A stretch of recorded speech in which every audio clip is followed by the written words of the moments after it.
Alicia stopped center, and now Axiom-Acer is 1 win away from taking the team match, and they have to take out Supernova. Supernova is the last man standing for Team AZUBU here. And he's up against an opponent that he recently defeated with a 2-0. Yep. And, you know, waking up Supernova to play is kind of like waking a sleeping giant. They've called upon the sleeping giant here on Frost. Alicia looked really good against center, another Terran player. And like you said, he's got a history with this guy. Yeah, the thing about Alicia is like his match record against Protoss is actually not too bad, but when you only look at the Korean Protoss players, he has a 38% win ratio. It just suddenly dropped by nearly 20%. So definitely a matchup where he struggles a little bit when he's up against Koreans. Supernova, if you look at his statistics, he's a lot more games played in Heart of the Swarm in this matchup than Alicia, but he's at 41% against Koreans, 14 victories and 20 losses if you look at the maps. Recently he lost to SAS Hurricane, he lost twice to Dia, also the first into Rain, but he took down Alicia. And he has to perform the same again. He has to take him out now if he wants to keep his team in the run. Then he would probably face Innovation in the last game. But first of all, he has to take down the Protoss player. Yep. Alicia looking strong, looking ready here. Wants to move his team into that first place spot. And can Supernova keep himself focused here? That's the question.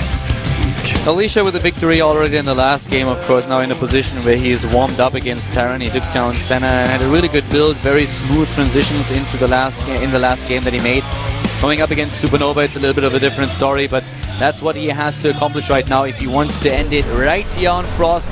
Is Supernova going up against Alicia, AZUBU versus Axiom-Acer, the GSTL, Round1.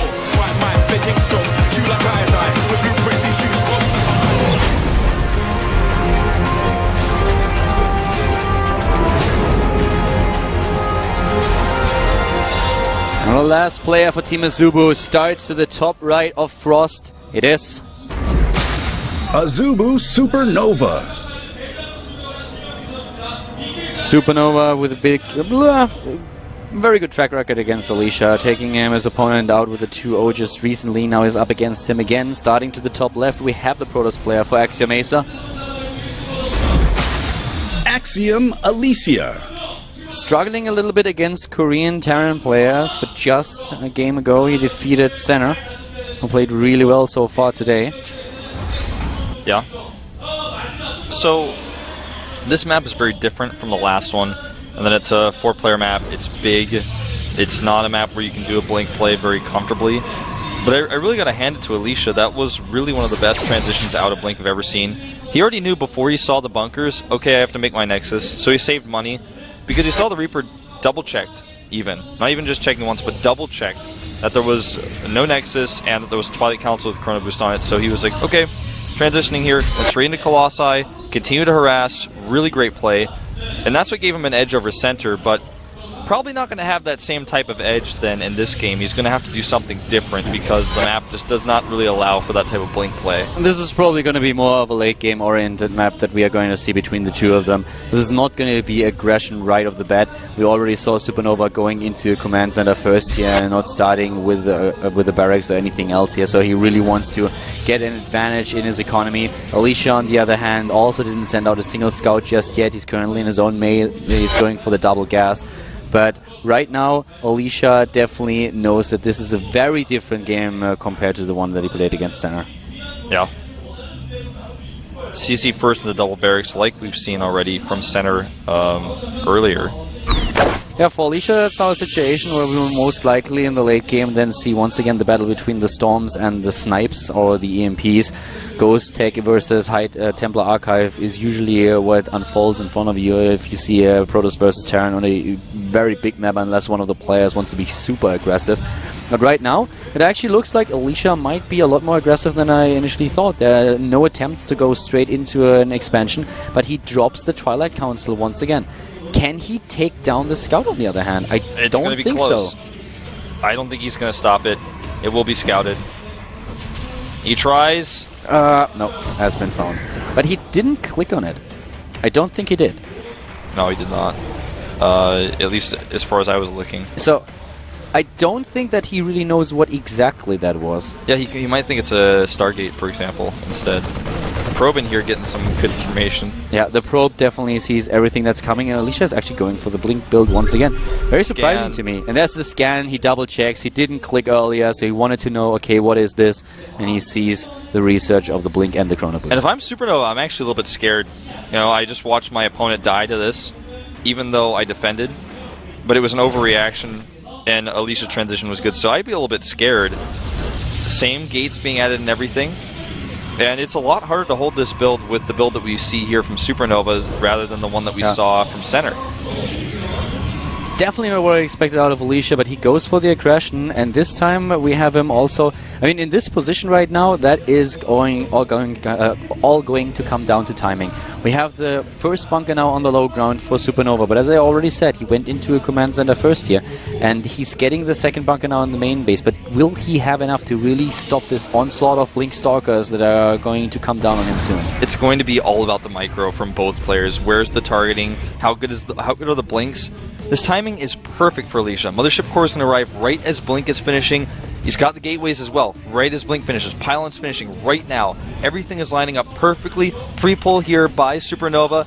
And if he blinks up to the north, if there's not enough Marines there, he kills them all, kills the bunker, and the game ends. Alicia is also committing a lot more than he did in the last game where he was faced up against Center. We already have Supernova with those SCVs at the front. They need to be there for the repair. He doesn't mine with those. And that's something that we saw for a long time already now. So no mining at that natural, and now he's blinking into the main base. He doesn't know about bunker just yet. Here, there he sees it, immediately targets it, trying to maybe save a Stalker. Well done here. Missed shot by the Marauder. The bunker's not close enough to the edge. It's too far away, so he can actually just sit on the edge and pick off units and then blink out whenever he needs to. He's also got that second pylon ready so he can attack at the natural. This is looking really good for Alicia. Stim is light years away, but there are more Marauders coming out here. Yeah, there are 3 already. In just a few seconds we will have 5, and with 5 Marauders you can do a lot.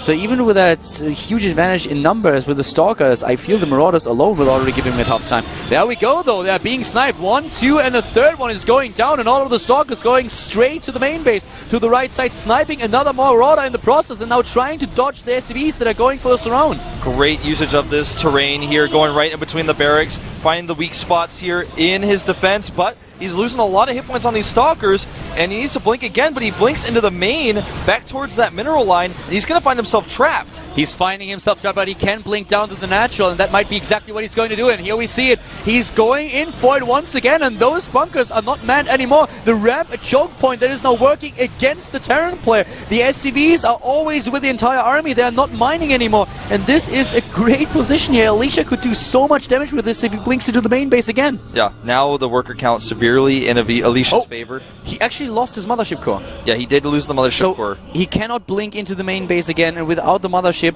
he can only go for the natural. And there's no repair in the bunker for some reason. Yeah, he thought the attack was done. He saw the transition last game, but the attack is not done. In fact, it may be done now in his favor because that bunker looks like it's ready to fall. The harvester count down to 13 now. Nice blink micro by Alicia. Crazy blink micro. He saves all of those Stalkers, even though of the Marauders, but the bunker with a mass repair is still alive. The problem being that there are only 9 harvesters, but with a double mule, the Terran player is still in the game. Still in the game, definitely so. And Stim is about to finish, so this next wave is probably going to decide everything. Gets that Marauder targeted down here. The Marauder on the high ground making a huge difference. And I think Alicia may actually be better suited to wait here. He's losing way too much. He's not killing the bunker. Yeah, he's not killing that bunker. He's managing that the SCVs don't get any mining time, but with the mules alone, that is not going to be the biggest issue. Now he finally has the high ground vision again thanks to the mothership core, and he can blink in here, but the mothership core has been spotted. Alicia, this is so close, even though the Protoss player has a huge lead in supply. Yeah. The tech way better for Supernova. Alicia definitely should go into the main base. God. The mule in the main base actually missed go on the down call here, but the bunker won't die. He doesn't need to do this. He could actually just go into the main base. You know, I mean, yeah, the idea here is good. He forced a lot of lost mining, but he's losing way too much.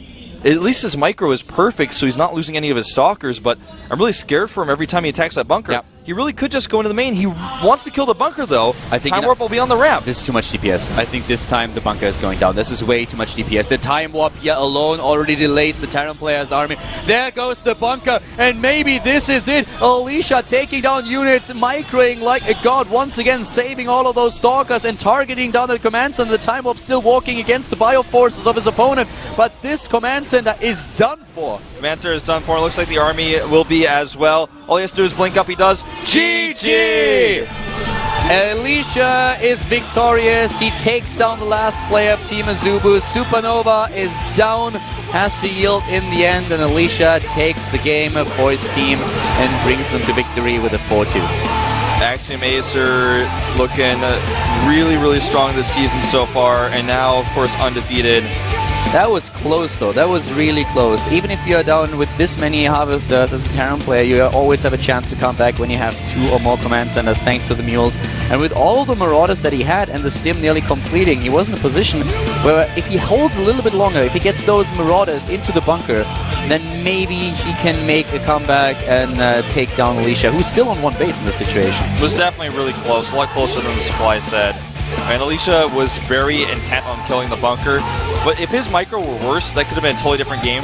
But he never lost any of his Stalkers. And if you keep attacking the bunker and you're not losing your Stalkers, you're not losing shield, you're trading your opponent's lost mine time plus lost minerals and repair for just, basically shields. Yep. And it's definitely a good trade for you. You can definitely argue that Alicia might have been a little bit overzealous trying to take that bunker down and not waiting for additional reinforcements. He went in over and over again, lost a couple of Stalkers, but the SCV repair was just too strong. In the end, when he warped in 2 additional sets of Stalkers, he had so much DPS that it didn't really matter anymore.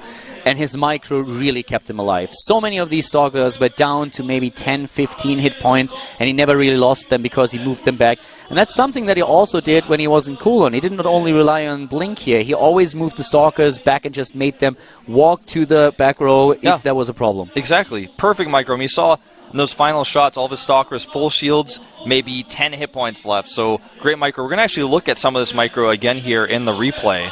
Having a quick look here, this was once again the attempt to take that bunker down, but the SCVs were already there. And you can see that micro, he blinks actually even that Stalker away, he doesn't even lose this one. So really great performance here. And he loses a single Stalker so far, that's it, blinks away once again. Alicia saving his units, but that bunker, of course, at this point was still alive. The SCV repair just too strong. He sets up his Stalkers well, of course, here too, before he fights to make sure the weakened ones are the back, so that the strong ones take the DPS. Targets Marauders here, loses another Stalker, but he just has the better economy with all these Stalkers attacking. The SCVs have to repair. And he loses a lot here, but it's just worth it in the end. He blinks again, and you could really see even the Stalker that he lost, he was clicking on the Stalker. He was just a second too late for the blink. He saved so many. In the entire attack, he just lost 2 Stalkers right now. And he's moving in again, and once more just blinking away, not losing anything. Just look at the minerals at the top right. Not only the income, which is double as good for Alicia, but also just the resources available. You can see that with all these repairs, he just barely has anything to go on. And Alicia looking at it and he's nodding and he's like, oh yeah, like a boss. There's that was the part where I was like, get out. Am I right? Nah, it was really well done by him. I mean, once again, another attack onto the bunker, and this time it's just too much. He snipes the SCVs first to make sure there's no problem. And the time warp on the high ground was actually really important, because as soon as those bio units try to join the battle on the low ground, they have to go through the time warp, and they lose so much time. Some of those saves on the Stalkers are just unbelievable. Unbelievable, really. Yeah. The entire army there was down to the red. A lot of those units were down to like even 5 hit points. So really well done by Alicia here, and that won him the game. If he loses like maybe 3-4 more Stalkers, the game is over, and Supernova holds supplies in worker supply, gets the edge in the income, has the better tech, and just rolls over. Gets into combat shields and moves out with a Bioforce that's just impossible for Alicia to stop with only Stalkers and Zealots and no upgrades. So we're having the interview, of course, with the team again, with Crank and also with Alicia. Crank not only being the coach here, but also a player. So, of course, being asked here about his thoughts going up against the opposing team today, and of course, especially since he was the starting player, taking out AZUBU. 한번 보여주고자 하는 욕심이 강해서 제가 먼저 나오겠다고 말하고 나왔어요. 팀의 어떤 플레잉 코치로서 내가 나가서 분위기 반전을 꾀하겠다. 확실한 자신감이 있어서 나왔네요. 그렇죠. The other players weren't really doing very well against Team AZUBU, so as a playing coach, I decided to come out first to show their team that we can actually defeat the AZUBU team. So basically just coming out as a playing coach saying, hey, we can do these guys, I'm the leader here, I'm going to show you guys how it's done. He certainly did that. Yeah. Got the momentum going for sure. Yeah, not only taking out Symbol, but then also eliminating the second player. So he's just talking a little bit about that. Once that he saw the map, he actually practiced against Zergs. Okay, when he saw the starting map, he knew that there would be a Zerg player for Team AZUBU. That's why he put himself also on the spot there, and he prepared against Zerg players also before he knew that he was going up against Symbol, so he was quite confident. Yeah. And then once he was going against Symbol, everything worked out. Really nice build on that map, especially. Yeah. We don't have a lot of players in our roster, but all of our players are strong. We have no weak players, and that's why our team is so strong. 자신의 경기력을 못 펼친 것 같아서 다음 스타필드 shot at Ryung. 좀더 잘해줬으면 좋겠어요. So Ryung is really unhappy today. He's pretty disappointed because he was not able to show his true skills. But he's going to be the first player in the next match that they play, so Krang's just saying that he really hopes that Ryung is able to show his skills and perform well. Putting that out there so early in an interview, letting the opposing team know exactly what's up. Yeah, must have been determined already. They must know that. I mean, you don't give that away. Yeah, that would be pretty nuts if he just decided that right now. Even if you know Ryung's coming at you, though, it can be difficult to stop him. Yeah, definitely. 앞으로도 멋진 모습 보여주겠다고 팬들께 한마디 부탁드리겠습니다.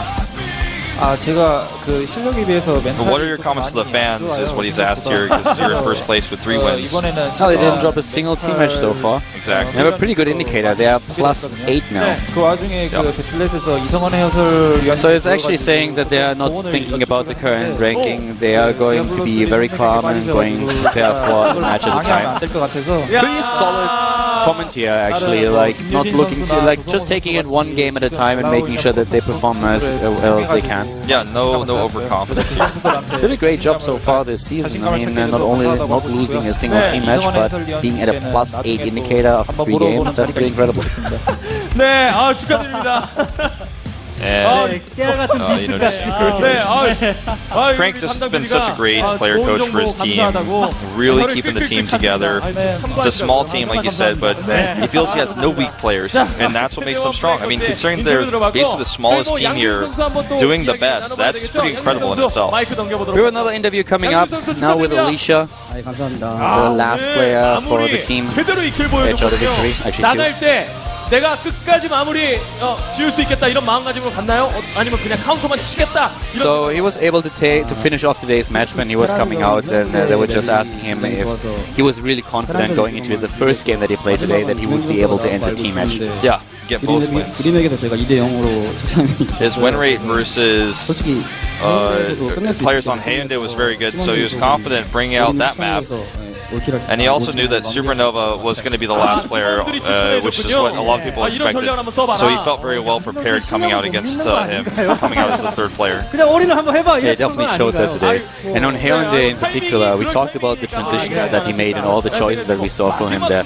So he's putting it into words. He has a really good win ratio on this map, and that was definitely showcased today.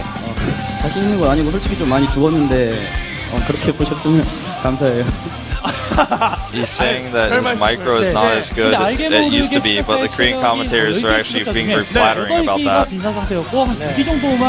And he's basically just thanking the Korean commentators for their flattery. To be quite honest, if he's disappointed with the micro that he showcased in the game against Supernova, then I don't want to see him when he has a micro that he's really proud of.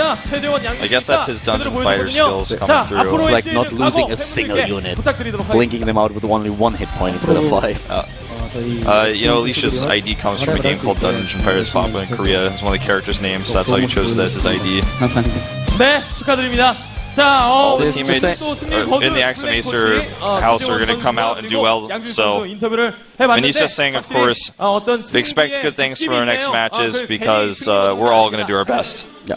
So really interesting thoughts from both of them, not only from Crank but also from Alicia, and they're apparently really looking forward to the next match here in the Team League. So far, things are looking pretty good.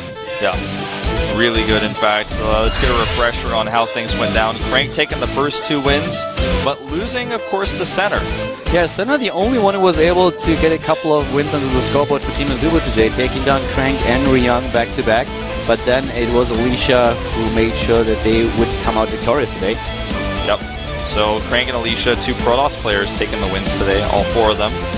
And looking at the standings, of course, we'll see that at the top we currently have Axiom-Acer with 3 wins, 0 losses, a +8 indicator. AZUBU is still on 2nd place.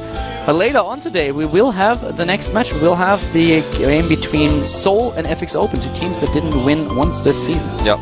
The only way somebody can dethrone the top 2 spots is if Startail can take a win. Of course, later on we'll see further matches, but Seoul and FX Open, they are at the bottom, and we're going to find out who takes the lead there. Yeah, FX Open definitely with a horrible start into this season. They were not happy at all. Choya was really disappointed. They want to change things today.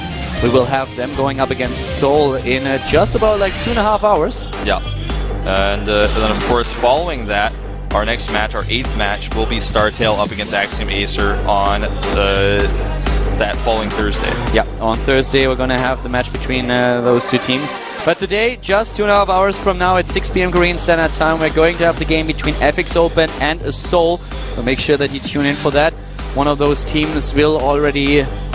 Yeah, I think actually if the losing team will most likely be the last in the season. Like if FX Open loses again with the indicator that they currently have, I don't think that they have a chance to actually get out of the 5th spot. Yeah, they'll be the punching bag, basically. Even if they tie with another team with the indicator, they should actually be last. So they don't want to end up there. Choya had a lot of plans for this season, so they need a win here. Definitely so. Well, that pretty much does it for today. So, like you said, we'll be back in about 2 hours and 45 minutes for the next match. See you guys then. Bye-bye. Relief, triumph.